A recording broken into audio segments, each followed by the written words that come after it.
바울은 앞선 3장 1절부터 9절 말씀에서 말세에 나타나는 악한 모습들을 쭉 열거하고 이런 모습들을 거짓 교사들과 연결시켰습니다.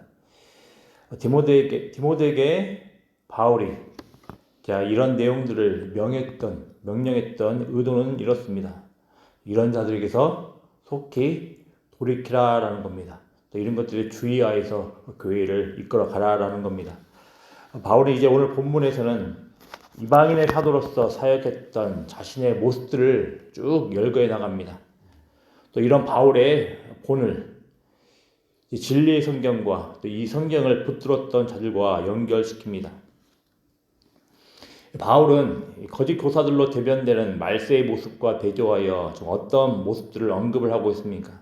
좀 의도적으로 지금 바울은 거짓 교사들과 연결되었던 악한 모습들, 그리고 이 악한 모습에 연결되었던 거짓 교사들과 대조되는 모습들을 이제 오늘 3장 10절부터 17절까지 말씀 의도적으로 지금 디모데에게 가르치고 있는 겁니다.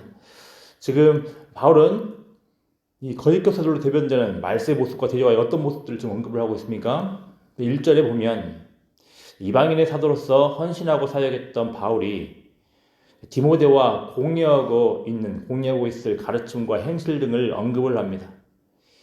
보면 나의 교훈과 행실과 의향과 믿음과 오래 참음과 사랑과 인내 등을 언급을 합니다.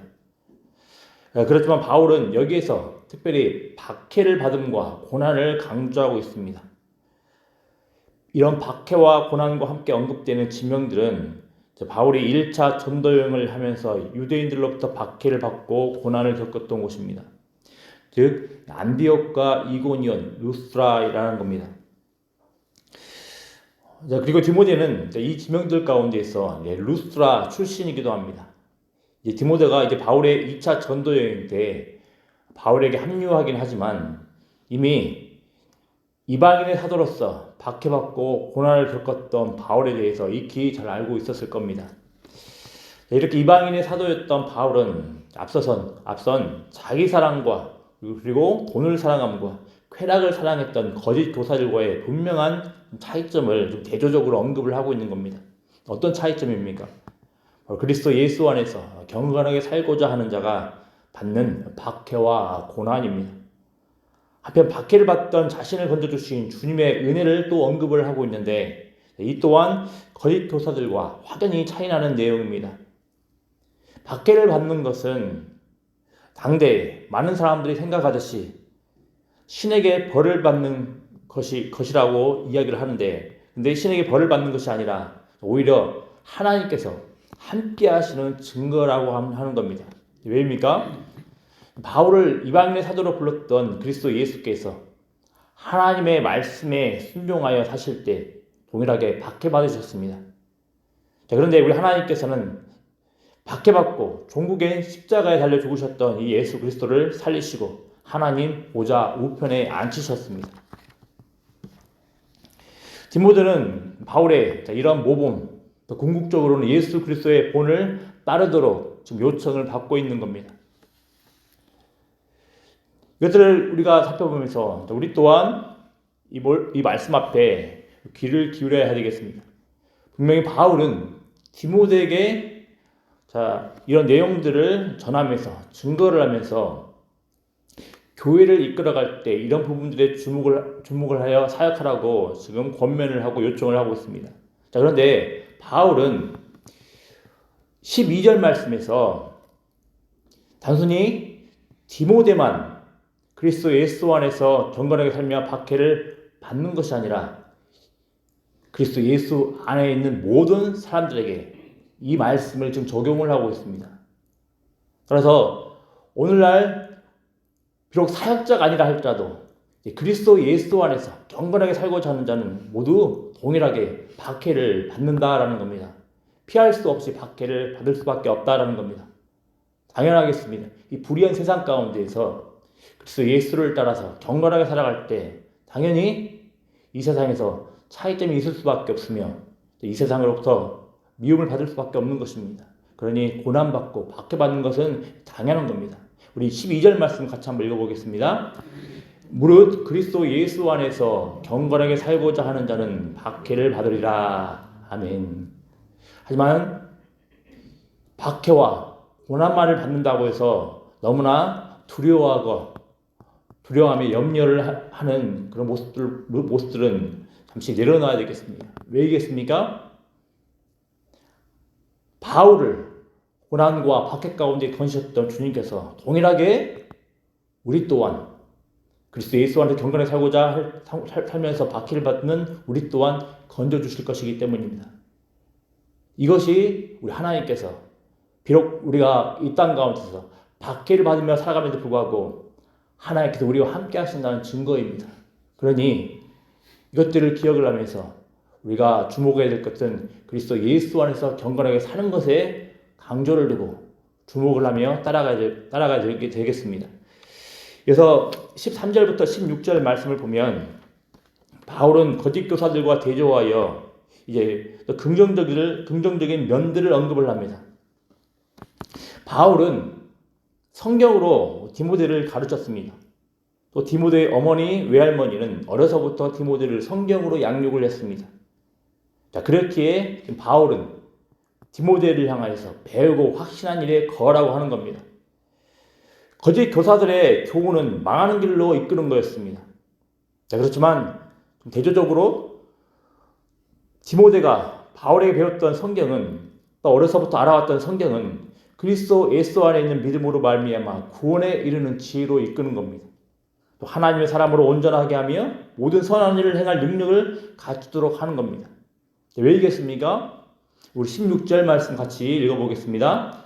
모든 성경은 하나님의 감동으로 된 것으로 교훈과 책망과 바르게 함과 의로 교육하기에 유익하니. 아멘. 잘 아시는 대로 그래서 모든 성경은 하나님의 감동으로 되었다고 이야기를 합니다. 그래서 하나님의 감동이라는 것은 하나님의 어떤 숨결, 생명을 뜻합니다. 하나님의 숨결로 이 말씀이 기록되었기에, 성경이 기록되었기에 교훈과 책망과 바르게 함과 의로 교육하기에 유익하다라는 겁니다. 여기서 교훈과 책망과 바르게 함과 의로 교육한다라는 것은 디모데후서 3장의 그 문맥을 보면 교회 안에 들어와 있는 그리고 활동하는 거짓 교사들을 염두에 둔 표현입니다. 그러니까 성경은 디모데가 어려서부터 배웠고 또 바울을 통해서 배웠던 이 성경은 그 거짓 교사들을 반박하며 바른 교훈의 교리를 가르쳐주기에 충분하다라는 겁니다. 또 이 거짓 교사들의 그릇된 모습들을 책망을 하는데 충분하다라는 겁니다. 또 이들을 교정을 하는데 충분하다라는 겁니다. 또 이를 의로 교육하기에 유익하다라는 겁니다. 특별히 하나 참고할 사항이 있는데 15절, 16절에 나오는 성경은 오늘날 말하는 신구약의 성경을 가리킨다라는 표현보다는 구약 성경을 가리키는 표현입니다. 아직 이때에는 신구약 성경으로 아직 완전히 합해지지 않았기 때문에 이 당시에는 구약 성경을 이야기를 합니다. 다만 우리가 잊지 말아야 될 것은 비록 구약 성경이라 할지라도 바울은 이 구약 성경을 통하여서 그리스도 예수를 발견하는 지혜가 있다고 이야기를 하는 겁니다. 구약 성경임에도 불구하고 바울은 복음의 눈으로 이 구약 성경을 받아들이고 이 구약 성경을 해석을 하고 또 가르치고 있다라는 겁니다. 동일하게 비록 오늘 3장 15절 16절 말씀이 구약 성경을 염두에 뒀다 할지라도 오늘날 우리는 이 성경을 받아들일 때 우리가 익히 알고 있는 예수 그리스도의 그 중심에 그 성경으로 받아들이며 이해하고 또 적용을 하는 게 더 지혜롭다 할 수 있을 겁니다.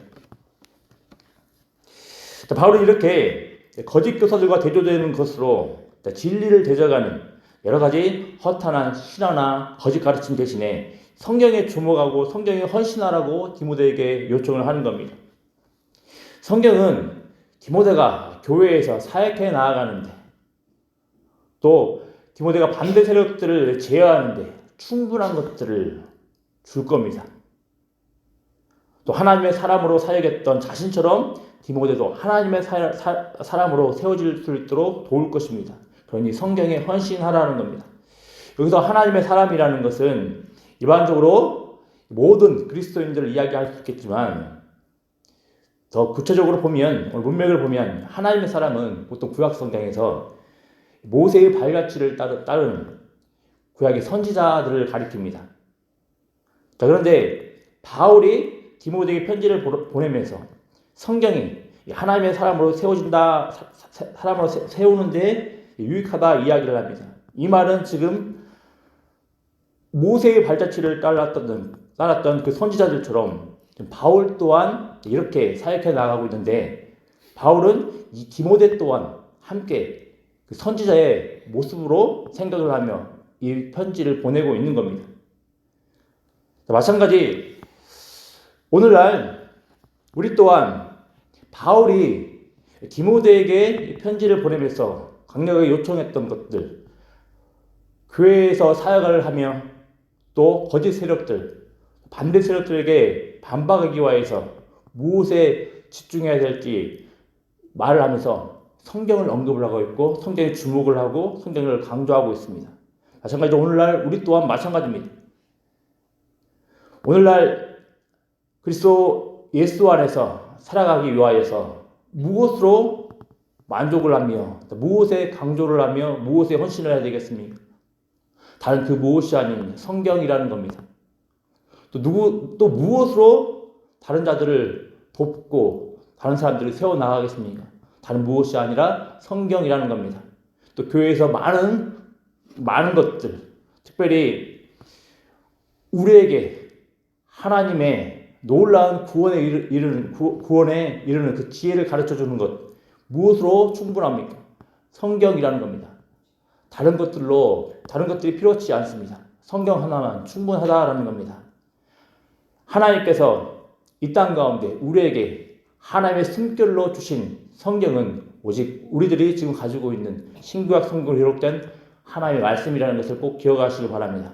이 성경에 근거하여서 주의 몸된 교회를 아름답게 세워가며 우리 개인적으로도 아름다운 주님의 사람으로 세워지는 복된 은혜가 있도록 기도해 주시기 바랍니다. 기도하겠습니다. 아버지 하나님 감사합니다. 오늘 말씀을 통하여서 하나님의 성경 말씀이 우리 그리스도인들을 또 주의 몸된 교회를 또 사역자들을 바르게 세우는데 풍성하게 세우는데 조금도 부족함이 없음을 살펴보게 됩니다. 하나님 우리가 성경 말씀에 주목할 수 있도록 은혜를 다하여 주시길 소망합니다. 성경 말씀의 그 모든 것들 특별히 우리를 구원으로 인도하시고 또 구원에 관한 지혜를 가르쳐주는 하나님의 풍성한 진리가 있음을 늘 기억을 하며 성경에 집중하며 성경에 주목할 수 있는 복된 광주 영광교회 성도들 낼 수 있도록 은혜 더하여 주시옵소서. 특별히 아버지 하나님 간절히 원하고 바라기는 말세의 때 가운데 그리스도 예수 안에서 경건하게 살고자 하는 자는 반드시 박해를 받는다. 성경에서 기록을 하고 있는데 우리 또한 이 사실들에 비추어서 비록 박해를 받으며 고난받는 것이 힘겹고 쉽지 않다 할지라도 주님께서 박해와 고난 가운데서 함께 하시고 우리를 건져주실 거라는 그 사실들을 확신하며 이 힘겨운 신앙생활 아름답게 용기 있게 감당할 수 있도록 하나님 도와주시옵소서. 감사드리며 예수님의 이름으로 기도드리옵나이다. 아멘.